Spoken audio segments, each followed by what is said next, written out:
Hi guys, Matt from 123MyOT here. Welcome to the channel. Today we will take a look at the ASUS ROG Swift 27-inch OLED Gaming Monitor. The model that we have here today is the ASUS Swift PG27UCDM, which is a 4K 27-inch monitor running at default resolution of 3840 by 2160, which is 4K. This monitor has 166 pixels per inch, which results in a very sharp and detailed imagery and text clarity. I was looking to upgrade my old LG gaming monitor to something newer, and I wanted 4K for work and video editing, but I also wanted a fast refresh rate and low latency gaming monitor for online gaming. Pricing starts at $1,099 USD, so it's not a cheap monitor. I was able to get a good deal during the Black Friday sales, so it's worth being patient. If you're interested in a monitor upgrade, I will leave a link in the description below. Let's take a look to see what you get in the box. On the outside of the box we have the 26.5-inch widescreen spec, and on the side of the box we have 4K HDR, 240Hz rapid refresh rate, as well as a 0.03 millisecond response time, NVIDIA G-Sync, HDMI 2.1, USB-C, DisplayPort 2.1A, and a 3-year warranty. First part out of the box is the metal stand, which feels very sturdy and good quality. Next in the box you will have the Republic of Gamers logo lighting cap, which sits on the bottom of the stand and it lights up. Next up you have the VESA mount, which allows you to attach the monitor to a desktop stand rather than using the ASUS monitor stand.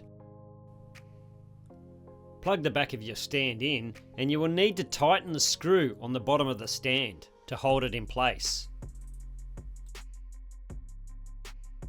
You can also see the LEDs that light up the ASUS logo on the bottom of the stand. Simply attach the stand to the back of the display and you are ready to go. Also included in the box are customizable plastic caps that let you swap out the logo displayed on your desktop. I didn't expect to care much about this feature at first, but it's actually grown on me quite a bit. There is a Republic of Gamers bag that comes with the monitor, and you'll get all the typical fly cables with your monitor, such as USB-C, USB 3.2, DisplayPort, and HDMI, as well as a power cable. The cables are marked with the Republic of Gamers logo. This is helpful so that you don't get them mixed up with other regular cables. Included is documentation such as color calibration testing report, a felt cloth to clean the screen, a pretty cool how-to which shows you how to plug everything in and use the on-screen display. The first thing you will notice out of the box is the ASUS has a semi-gloss screen. The glossy screen is designed to enhance picture quality and colour vibrancy. But there is a bit of reflection going on, so if you are gaming in a bright area or bright room, you may need some blinds to block out the light.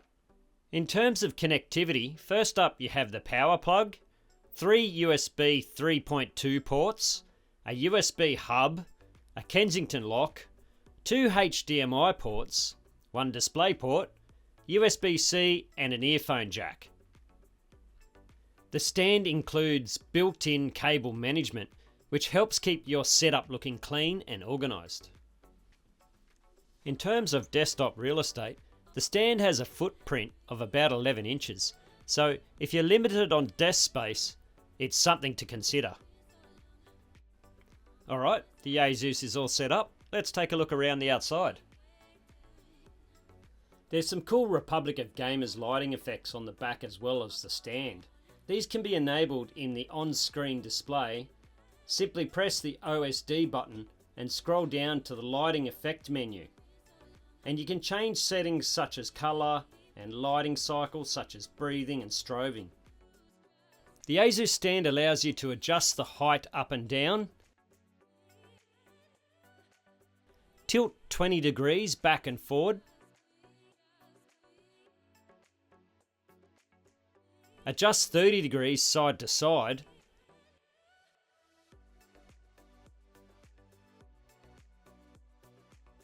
and turn sideways 90 degrees.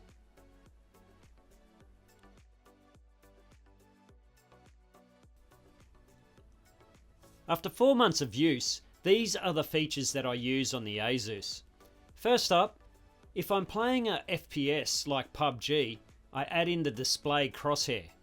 This is so I can always know where to aim my gun, as the crosshair does disappear in PUBG. Second feature is turning up the brightness using the auto adjust preset, which helps me see enemies more easily in PUBG. There are also other modes that you can choose from, such as racing and cinema, but I don't use these.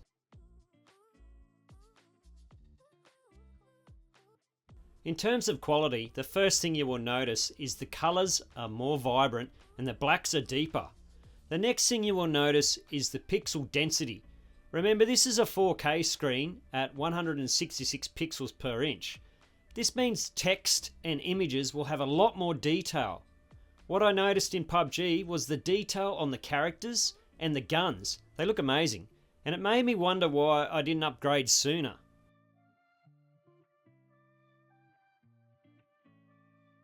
Upgrading has not been without its issues though. I made the mistake of taking on Tingleton's advice and setting my PUBG max frame rates to unlimited. And this caused no end of grief, and it made my PUBG crash over and over. Instead, what I did was set the max frame rates back to 237, which is 3 frames less than the monitor can physically display on the screen when in G-Sync. After I changed this setting, my PUBG stopped crashing. Now, I'm not saying that this should be the case for everyone's setup, but it worked for me on this ASUS monitor. One of the other features I should mention is the Neo proximity sensor. If you go to OLED Care and then Neo proximity sensor, this allows you to set the display to turn off when it detects no movement in front of it. It works like an iPhone screen, which turns off when you're not using it. This is a great feature if you are doing office work, but it can be terrible if you are playing games. The reason is that the screen may turn off if you don't move for a short time. Remember, it detects movement in front of the display, not keyboard or mouse movements. So would I recommend upgrading? Absolutely. If you are using an older screen with lower PPI, or you want to upgrade to 4K. As I mentioned earlier, I don't regret it. If you want to check out the new ASUS monitors, I've left a link in the description below. If you could do me a favour, leave a thumbs up on the video. And guys, as always, thanks very much for watching the video, and I'll catch you in the next one. Bye bye.